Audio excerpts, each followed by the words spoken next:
Un saludo para todos amigos, ¿cómo les va? Bienvenidos a La Huella Guitar.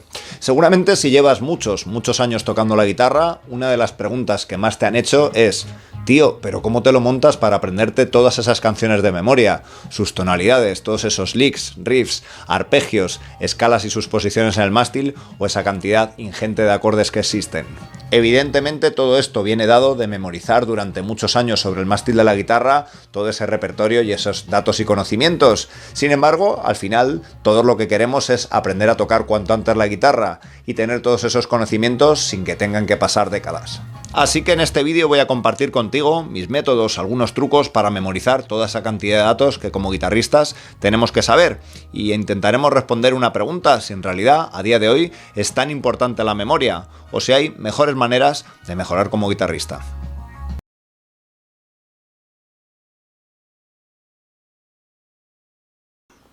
Antes de hablar de estos métodos voy a hacer un pequeño inciso, ya que creo que en realidad la memoria ha ido jugando un papel cada vez menor en nuestro desarrollo como guitarristas. Os cuento, cuando yo empecé a tocar la guitarra hace muchos años, en realidad la memoria era muy importante, ya que era muy difícil acceder a cualquier dato para intentar aprender. Es decir, tenías que quedarte con lo que habías visto en un concierto, como lo hacía un guitarrista, o como lo hacía un colega cuando le veías tocar. Todos los datos no tenías acceso a ellos prácticamente, así que los tenías que ir recopilando y aprendiendo con los años, con el tiempo, guardándolos muchas veces en tu cabeza, ya que no había otra manera de hacerlo. Os doy un ejemplo, ¿no? Hace muchísimos años escuché en la radio una canción y como era una época pre-internet y no tenía el disco, tuve que quedarme con ese estribillo en la cabeza que tanto me gustaba hasta poder escucharlo 15, 20 años más tarde y descubrir qué canción era. Con esto os quiero decir que en realidad todo lo que ibas descubriendo tenías que de alguna manera almacenarlo, no había otra manera de acceder a esos datos. Años después llegó una segunda fase en la que empezamos a tener más medios para aprender como guitarristas. Empezaron a llegar todas esas revistas,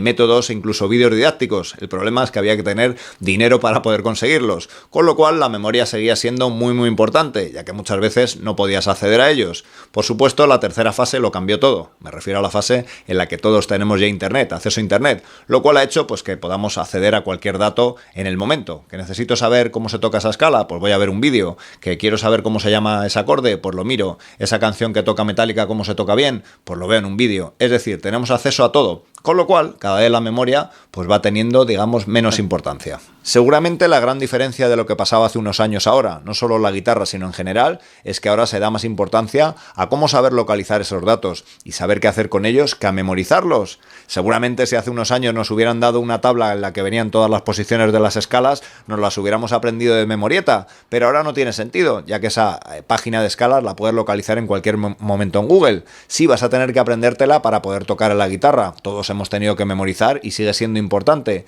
La diferencia es que ahora quizá, y este es el primer punto al que quiero, digamos, del que quiero hablar, es que hay que priorizar. Es decir, si llenamos el disco duro con cosas que no necesariamente necesitamos como guitarristas, va a estar ocupando el sitio de otras cosas que son importantes. ¿Necesitas, por ejemplo, aprenderte todo el repertorio de tu guitarrista favorito nota por nota, echándole horas y horas y horas? Pues seguramente no tiene sentido, porque todas esas horas que estás, digamos, metiéndote en eso, las puedes dedicar a otros aspectos que quizás son más importantes. Es decir, hay que priorizar. Hay muchísima oferta y entonces, como guitarristas, debemos intentar entender qué es lo necesario memorizar y qué es lo que no. Antes de ver algunos pilares básicos como son las escalas, los acordes o el repertorio, algo, digamos, básico en el desarrollo de un guitarrista, quería enfatizar un segundo punto, como es el de entender bien todo lo que vamos aprendiendo, antes que memorizarlo porque sí. Si a ti te pasan una hoja con 100 acordes y tú te aprendes sus nombres, sus formas en el mástil, digamos que ese espacio en el disco duro lo estás gastando en algo de lo que a lo mejor no estás utilizando más que el 10%, o lo que es peor, no sabes cómo funcionan esos acordes, o no sabes cómo funciona un solo acorde. Si sabes en realidad cómo funciona, de qué notas están formado, vas a poder hacer variaciones y llegar fácilmente a otros acordes que a lo mejor no sabes de memoria, pero vas a entender. De esta manera no tienes ocupado, como decía, todo ese disco duro, priorizas, como hablábamos antes, y de alguna manera, entendiendo el porqué, te va a llevar a, de manera más fácil, sin tener que memorizar y entendiendo todo lo que vas aprendiendo. Como os decía antes, vamos a aprender algunos recursos para controlar más fácilmente escalas, acordes y repertorio. Hay una frase que se suele decir, de la que no estoy nada de acuerdo, eso de que el saber no ocupa lugar. No es cierto, sí que ocupa lugar. Si te aprendes todas las digitaciones, por ejemplo, de la escala napolitana, y es una escala que no usas, estás ocupando un lugar lugar que podrías utilizar para otras escalas. Vamos a ver un método para manejarlas bien en el mástil sin tener que tirar tanto de memoria. En realidad, cualquier escala que te quieras aprender en el mástil tiene relación con alguna escala que seguramente ya conoces. Si sabes hacer una escala pentatónica menor, es fácil que de ahí puedas, por ejemplo, con esa misma posición, tocar una escala menor natural, ya que solo le añades una segunda mayor y una sexta menor, relacionándola con lo que ya sabes, es decir, manteniendo esas 5 notas, pero añadiendo esas 2 notas, pasamos a conocer la posición de una escala menor natural. Lo mismo pasaría si quieres seguir avanzando en este tipo de escalas, de los modos griegos, por ejemplo, ¿no? Tendrías la escala dórica con esa sexta mayor modificada a una escala menor natural. De esta manera cambiarías simplemente la nota Fa por una nota Fa sostenido y así volverías a comparar con una escala que ya conoces.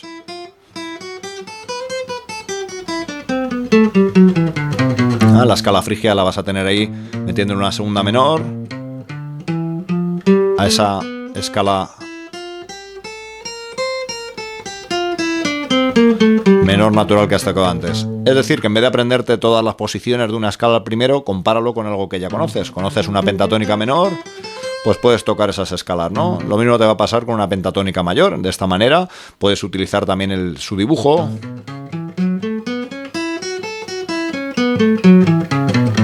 Y de ahí poder sacar, por ejemplo, la escala mayor, añadiéndole también 2 notas, la escala lidia o la escala mixoide. Aunque hemos dedicado unos cuantos tutoriales y lo seguiremos haciendo a la manera de aprendernos mejor los acordes en guitarra, hay que decir, como ya hablábamos antes, que lo importante no es cuántos puedes memorizar, sino entenderlos bien, entender para qué funciona uno de ellos y simplemente hacerle las variaciones que te vayan permitiendo aprender los siguientes. Si en vez de aprenderte acordes de una tabla, coges un acorde muy básico e identificas qué es lo que hace cada una de las notas que tocas dentro de él, es decir, por ejemplo, en un do mayor el do sería su tónica, el mi sería su tercera, el sol sería su quinta justa, octava o tónica otra vez, la raíz en el do y de nuevo otra vez esa tercera mayor en el mi.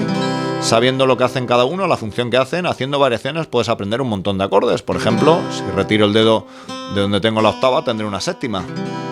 Habrá menor distancia con respecto a la raíz en la nota do. Si sigo disminuyendo esa distancia, por ejemplo con la nota en este caso la sostenido, a un do7, bajándola voy haciendo do6, por ejemplo, perdón.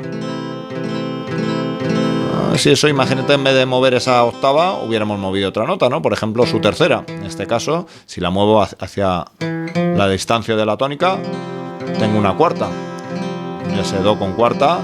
O podría hacer también un do menor, ¿no? En este caso simplemente es modificar la tercera medio tono atrás. Puedo aprender acordes muy interesantes simplemente preguntándome si cambio un dedo, qué es lo que pasa, ¿no? Puedo llegar a duplicar notas y que lo único que cambia es el sonido, no el nombre del acorde. Pues seguiría siendo un do, ya que hemos duplicado aquí, en este caso, su quinta. Así que es muy importante, ¿no? Vamos a llegar a acordes muy muy distintos simplemente haciéndoles diferentes modificaciones. Algo que creo que es muy importante en nuestro desarrollo como guitarristas es tener un buen repertorio de canciones. No hay nada más terrible que intentar tocar con alguien la guitarra y que no se sepa absolutamente ninguna canción, ningún clásico. Es prácticamente imposible tocar con él. Y por otro lado, en realidad todos somos fans, hemos crecido pues escuchando a nuestros guitarristas, nuestras bandas favoritas, y es una manera de ir poniendo en práctica todo lo que vamos aprendiendo. Puedes improvisar esa escala que has aprendido o puedes utilizar una serie de estilos si estás tocando, por ejemplo, encima de una canción. Tienes que tener esa base y ese, digamos, conocimiento que te va a dar el tener cada vez más canciones también te va a permitir, pues por ejemplo, tocar con otra gente. Con el tiempo, coincidiréis seguramente conmigo los que lleváis años tocando la guitarra, es cada vez más fácil aprenderte una canción, ya que vas viendo muchas similitudes entre unas y otras. Si por ejemplo coges dentro del catálogo de un grupo, vas a ir viendo que muchas de esas estructuras evidentemente se repiten. Estamos hablando seguramente de los mismos músicos y es lógico que esas progresiones muchas veces se vuelvan a repetir, no solo en esa banda, sino en ese estilo. Aún así, te animo a que intentes abrirte no solo a tocar esas, digamos, canciones solos de tus grupos guitarristas favoritos, sino que te abras a otros estilos, ya que de esa manera vas a, digamos, ser un guitarrista más completo. Si no, al final estamos siempre tocando un poco en los mismos palos y es muy importante el abrirnos, ¿no? Eso nos va a hacer, otra vez, sin tener que tirar tanto de memoria, el que seamos más completos sin, digamos, ocupar esa parte del cerebro, que podemos destinar a otras cosas. Es decir, de esa manera vamos a ser, digamos, mejores guitarristas un poco por la variedad de lo que metemos en nuestro aprendizaje. Bueno, amigos, pues espero que el vídeo vídeo os haya resultado interesante. Ya sabes, prioriza, entiende, compara con lo que ya sabes cada vez que aprendas algo nuevo, pregúntate siempre por qué y no tires tanto de la memoria, es decir, utilízala como es lógico sobre el mástil de la guitarra para aplicar lo que vas aprendiendo, pero no te centres, digamos, solo en ese aspecto, en el de memorizar. Nos vemos por aquí en el siguiente vídeo. Gracias.